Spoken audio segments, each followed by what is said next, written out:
When you picture a mafia boss, what comes to mind? Probably the power, the sharp suits, the piles of cash, right? A whole criminal empire at your beck and call. But what if I told you that whole glamorous image is pretty much a fantasy? Today we're going to pull back the curtain on the dark, paranoid, and frankly miserable reality of what it was really like to be at the top. Okay, let's be real. The money part, that was no myth. That was absolutely real. Just take a look at Al Capone. At his peak, his net worth was a cool $100 million. In today's money, that's a staggering $1.5 billion. I mean, with that kind of cash, you could have literally anything you want. And that's the big question, isn't it? If you have all that money and all that power, what could possibly be the problem? Well, the catch is everything else. From the moment you're born to the day you die, your life is just not your own. Yeah, your life story doesn't start with playing in the park. It starts with a giant target painted on your back. For the kid of a mafia boss, danger is your birthright. Long before you even learn to walk, you are already in the crosshairs. And the threats are coming from every direction, right from day one. As a baby, you're nothing more than a pawn. If rival gangs can't get to your father, well, you're the next best thing.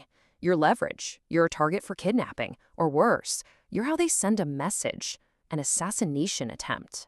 So, a normal childhood? Just forget about it. You're not going to school with other kids. Your family lives on a private, heavily guarded estate. Your home feels less like a home and more like a fortress. And those people you see every day, they aren't your friends. They're bodyguards, paid to keep you breathing. It's a life of complete isolation. As you start getting into your teens, that's when your real education kicks in. And I'm not talking about algebra. The family business has its own very specific curriculum. The two main subjects, loyalty and violence.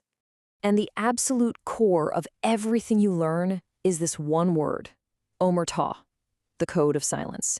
It's drilled into your head from the moment you can understand words. You never, ever talk to the authorities. Loyalty to the family comes before your own life, before anything. And breaking this code? Well, it's not something you get a second chance on. It's a death sentence. So you start at the bottom. Your apprenticeship is running errands, collecting money, being a messenger, low-risk jobs, just to test your loyalty. But once you've proven you can be trusted, the training really ramps up, and you start to learn the more hands-on skills. This is the world you're being brought into. We're talking pistols, shotguns, and of course, the iconic Tommy gun, which was a huge symbol of mafia power. But survival meant mastering everything, from the brutal efficiency of a car bomb to the absolute necessity of a bulletproof car. You had to master offense and defense just to stay alive. So all of this violence, all of this loyalty, it's all in service of one thing, the criminal empire. So where does that $1.5 billion actually come from? Let's just say they had a diversified portfolio. It's funded by things like loan sharking, where you trap people in debt they can never escape.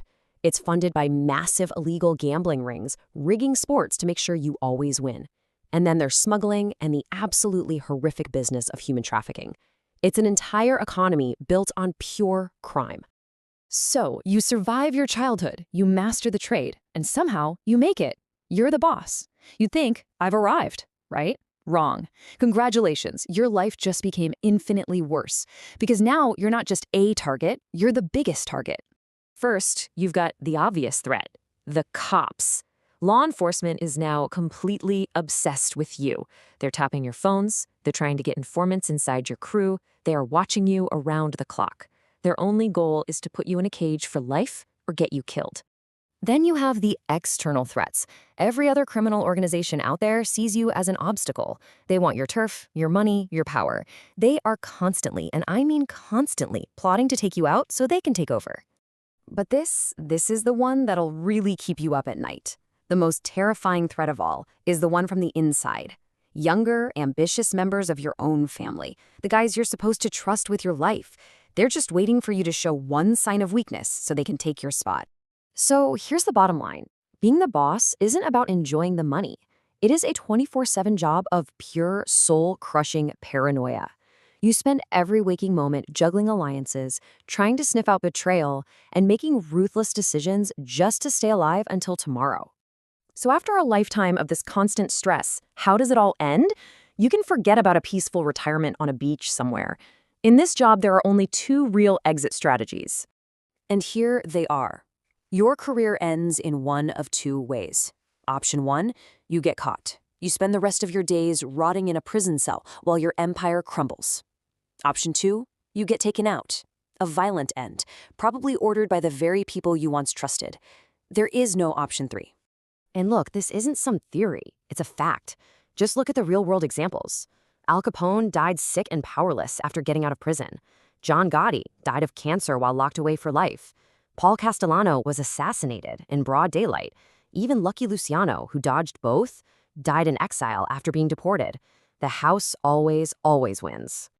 And that brings us right back to the beginning. That billion-dollar fortune, the absolute power, the name that everybody feared. When you weigh all that against a life of total isolation, constant paranoia, and the absolute guarantee of a miserable, violent end, you just have to ask yourself, was any of it really worth it?